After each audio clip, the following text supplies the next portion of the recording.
只需要一對巧手、幾個彩色嘅氣球，或者係一盤繽紛嘅顏料，就可以為大家帶嚟快樂。今日我哋將會走入喺澳門嘅一間氣球工作室，跟隨阿福、阿富、詠琪，睇下佢哋點樣將扭氣球同埋彩繪化為派對入面最閃亮嘅歡樂魔法。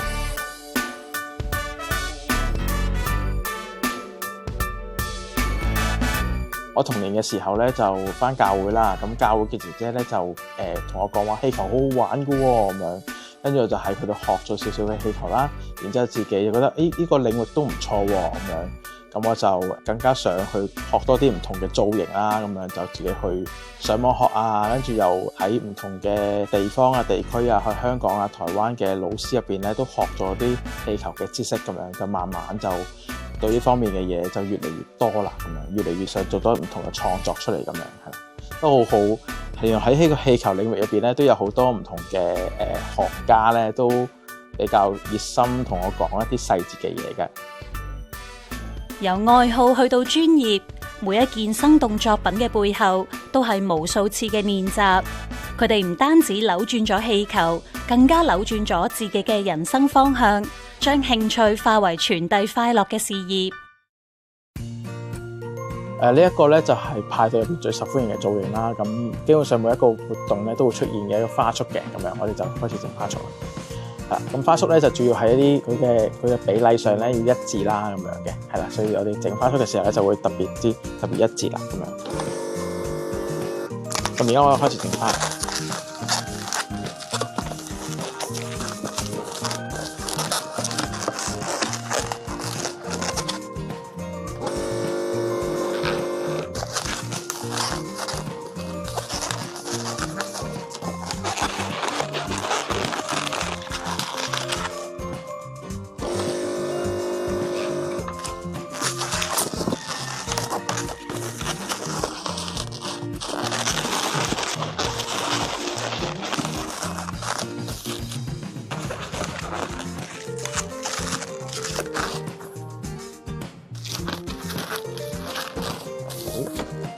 好，咁咧而家咧我要將呢啲花咧一支支嘅花咧，我將佢紮埋一齊嘅。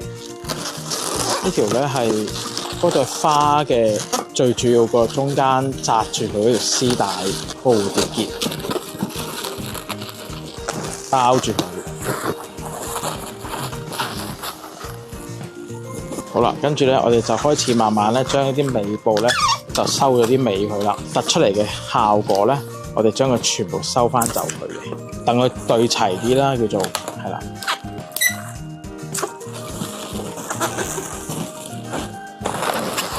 跟住我哋就執一執啲位，令到佢咧就唔好咁埋身嘅，即係有啲空間感嘅佢。咁最後咧，我哋就攞個底座出嚟咧，咁咧就可以令到佢出咗嚟個作品，咁就完成咗㗎啦。調整完之後咧，就會更加靚啦，叫做係啦。咁同埋主要係即係啲花瓣咧，最好就一致啦，同埋要識點樣擺位咯，係啦咁樣咯。見到佢轉眼就完成咗一個造型華麗嘅氣球，係咪覺得好神奇呢？不過我哋唔使一步登天，先由最基礎嘅開始學起啦。咁咧今日咧就帶咗一個簡單嘅氣球造型公仔啦，就係呢隻兔仔啦，教大家啦。咁呢個氣球我大概泵4下左右嘅。係啦，呢個長度就已經啱啱好噶啦。咁我哋咧要扭氣球咧，注意嘅點就係我哋扭嘅方向要一致，係啦，即係好似扭毛巾咁樣。嗱，我哋扭咗一下啦，就唔好扭前面啦。如果扭前面咧，我下一步咧扭後面嘅時候咧，就好似扭螺絲咁，我扭緊咗，跟住後邊一步咧扭翻鬆佢，咁佢中間嘅部分就會彈開噶啦。我哋呢個咧會稱佢為單蒲，係啦。咁咧而另外一個咧，我哋都會扭另外一粒啦。咁大概度佢3隻手指大嘅單蒲啦。咁咧，我哋陣間會將呢粒單蒲會扭成一粒紅耳，佢叫紅耳結。咁佢扭出嚟咧，會好似一隻熊仔嘅耳仔。咁所以我哋會叫佢做紅耳結。我哋首先一隻手咧捉晒咁多個啦，然之後咧我哋輕輕拉一拉呢粒單蒲出嚟，我哋就將呢2個部分扭埋佢，係啦。咁呢個咧就叫紅耳結啦。咁我哋其實主要咧就係以單蒲同紅耳去組成呢隻兔仔，咁都係我哋度翻5隻手指嘅單蒲啦，然之後扭一扭，然之後我哋再扭一個大概3隻手指嘅單蒲，咁同樣啦，呢個都係會扭成紅耳結嘅，係啦，壓佢落去。然之後我哋咧順時針或者逆時針翹佢都冇問題嘅，4隻手指嘅單蒲啦。好啦，然之後扭完之後咧，我哋又搭過去另一邊嘅紅耳，我哋同呢邊嘅紅耳連結埋一齊，係啦，都要繼續扭4隻手指嘅單蒲啦。咁我哋腳咧大概會扭2隻單蒲嘅，2隻手指嘅單蒲啦，再加2隻手指嘅單蒲啦。然之後我哋再拉過去對面嘅紅耳嗰邊，咁腳嘅部分咧就會完成。咁最後我哋咧就會扭埋耳仔嘅部分。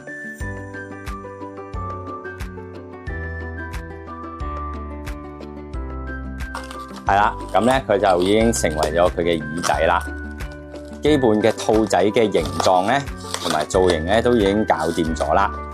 咁我哋接下來嘅部分就係幫佢畫一個表情啦。我哋就幫佢畫個鼻，跟住再加翻兩邊嘅腮紅俾佢。咁呢個兔仔咧就會完成噶啦。咁咧，我哋會做一個氣球嘅造型啦。咁做咗個完成品之後咧，我哋會再用一啲筆啊或者彩繪之類嘅嘢咧，就會喺嗰個表面上加翻啲表情啊，或者啲搞怪嘅圖案啊，咁樣令到收到作品嘅人咧特別會開心嘅咁樣。我覺得呢個係一個福氣或者一個幸福嘅感覺咁樣嘅。節日係凝聚歡樂嘅絕佳時刻。早前喺聖誕期間，阿福同埋阿富受邀喺馬國塘片區舉行一場特別嘅氣球工作坊，教導大家點樣製作一棵氣球聖誕樹，又點樣裝飾得具有自己嘅特色。呢個唔單止係親子協作嘅溫馨時光，亦都加強咗小朋友嘅動手能力。氣球其實可以用喺一啲情緒治療啦，我覺得係。例如我係藝術畢業嘅，即係我嗰個畢業展就係用氣球去做一幅畫出嚟，係啦。咁其實氣球都可以愛嚟畫畫嘅，即係我哋可以將氣球裡面灌一啲顏料啊，跟住當佢吉爆佢嘅時候咧，就代表你嘅情緒又釋放啦。咁啲顏料就會灑出嚟，咁嗰幅畫就係代表你已經將呢個情緒散開咗啦。或者我哋教一啲學生嘅時候，就會同佢哋講，其實我哋可以將一啲我哋唔開心嘅情緒，或者我哋將開心嘅情緒放入去呢個氣球入面。呢啲就係我哋個人嘅真實感受啊嘛。咁所以我哋要好好咁去面對佢，咁我哋先會有所成長。咁所以我覺得係可以同一啲治療啊，或者一啲藝術上面嘅平面藝術嘅嘢，可以一齊合作，或者用喺上面，咁樣會我覺得係一件幾開心嘅事咯。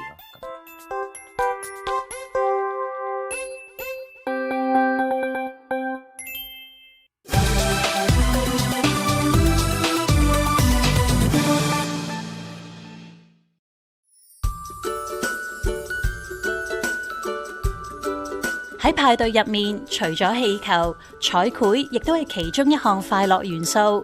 一支畫筆，無限創意，彩繪師可以俾參與者化身成為小公主，或者係英雄，甚至係小動物。Amy啊，咁其實咧，你都會出席好多嘅派對活動啦。咁有冇話邊類型嘅圖案啊、圖形啊係特別受人歡迎嘅咧？咁多數都係小朋友會畫彩繪多啲嘅。咁如果好似女仔咁啦，就比較中意兔仔啊或者 unicorn 嘅。咁男仔咧就會比較中意海豚啦，或者係 Spiderman 咁咯。咁今日咧，你會教我哋畫啲咩圖案咧？我哋今日學呢個世遺景點大炮圖。哇，睇上去就已經好得意啦！要幾耐時間左右啊？大概6至8分鐘啦。好，咁首先要點樣啊？首先我哋可以濕下支筆先。咁我哋依家要溝翻個灰色啦。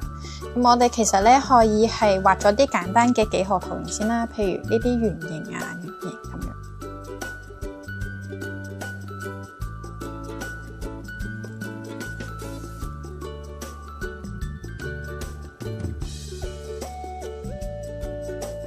咁依家就上好咗個灰色啦，咁我哋可以畫埋下面呢一個方形體啦。你哋對顏料有冇咩要求？都係用啲天然啊，即係對人體冇害嘅，同埋多數都係用水性顏料咯，因為油性咧係比較難清洗。咁所以其實呢個圖案畫完之後，我去廁所洗一洗佢，用清水就已經得㗎啦。係啊，用清水啊，再加啲鹼液就 OK 嘅。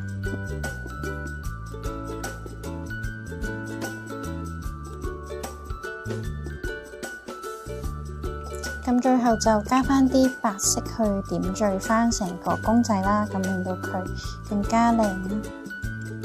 哇，咁就完成㗎咯喎！係啊，我覺得 Alien 真係好犀利啊，因為咧其實佢用大概可能4分左右嘅時間咧，就已經係畫到一個咁厲害嘅圖案咯。同埋喺呢個過程咧，我覺得一筆一畫都令我好期待呢個圖案嘅誕生啊！唔該晒你 Alien，唔使客氣。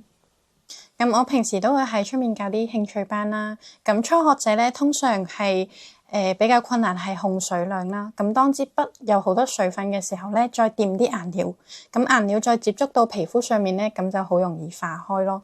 咁同埋穩定都係比較難嘅。咁當手咧比較震嘅時候咧，啲線條就會畫到歪嚟歪戚咁樣咯。呼吸要調整好咯。咁同埋就係多啲練習咧，咁就會慢慢越畫越好咯。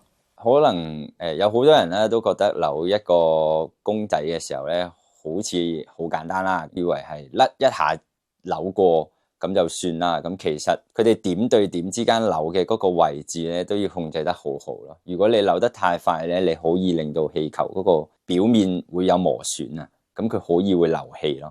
咁所以我哋扭嘅時候要特別小心啦，同埋每一步都要嗰個大小要控制得好好啦，咁樣先會做出嚟嘅作品會比較靚，同埋細緻度會高啲咯。要磨練技巧，街頭互動可以話係其中一個方法。佢要求氣球藝術師喺極短嘅時間入面完成溝通同埋創作，最可以考驗同埋提升佢哋膽大心細嘅能力。如果我哋出去戶外做互動嘅時候咧，我會留意下路人咧，佢係大人啦定係小朋友，因為大人同小朋友嘅喜好係會爭好遠啊。男仔咧通常中意劍啦、槍啦咁樣，咁我哋就會扭劍同槍俾佢哋嘅。咁女仔通常中意花花同埋熊仔嘅，係啦，同埋偏粉色少少嘅，紫色同粉色咯。咁男仔就冇乜所謂，咁所以小朋友就係呢啲啦。咁大人咧通常都係中意花嘅。係啦，咁而攞嘅通常偏向女性多啲嘅，咁男性都唔會太主動話問你要氣球嘅，但係我哋都會俾佢嘅。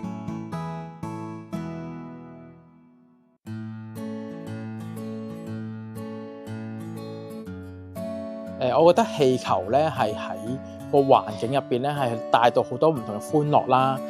無論大人小朋友啊，攞到嗰個氣球咧，都係一個除咗做點綴個環境之外咧，佢哋係更加開心嘅，因為佢哋可以互相同周邊嘅人玩啊，或者欣賞我哋個氣球嘅作品啦咁樣。至於彩繪咧，就係令到即係好多唔同嘅小朋友啊，或者家長啊，可以喺塊面度增添一啲有趣嘅色彩啊，可能令到有唔同嘅人啦，畫到幅圖喺隻手度或者喺塊面度嘅時候，係令到大家會有互相傾多啲偈啊，同埋好欣賞你塊面多咗個圖案又好靚喎，咁樣好吸引咁樣。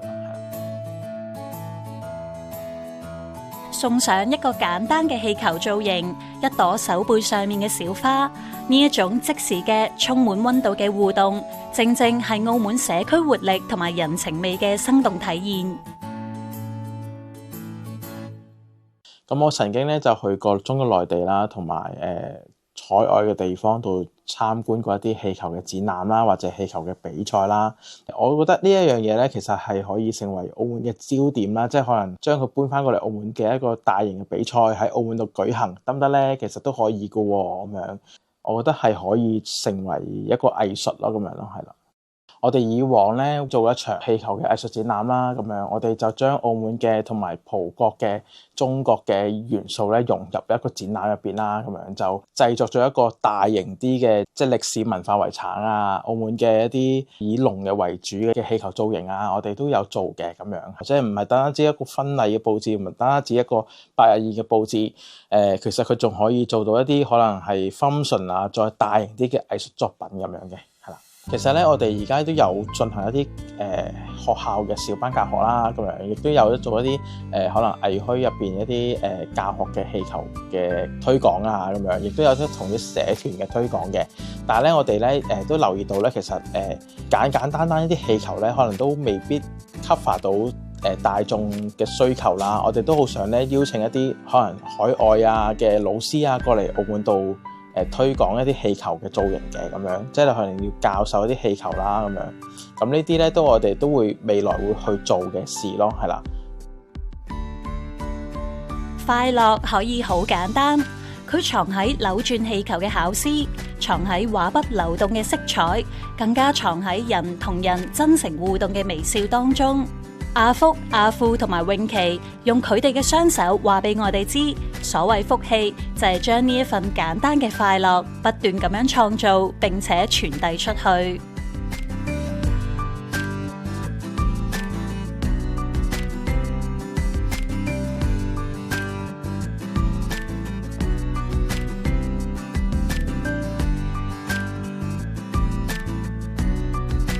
本集節目內容喺網上同步播出，可以上澳廣視網站tdm.com.mo 收睇節目。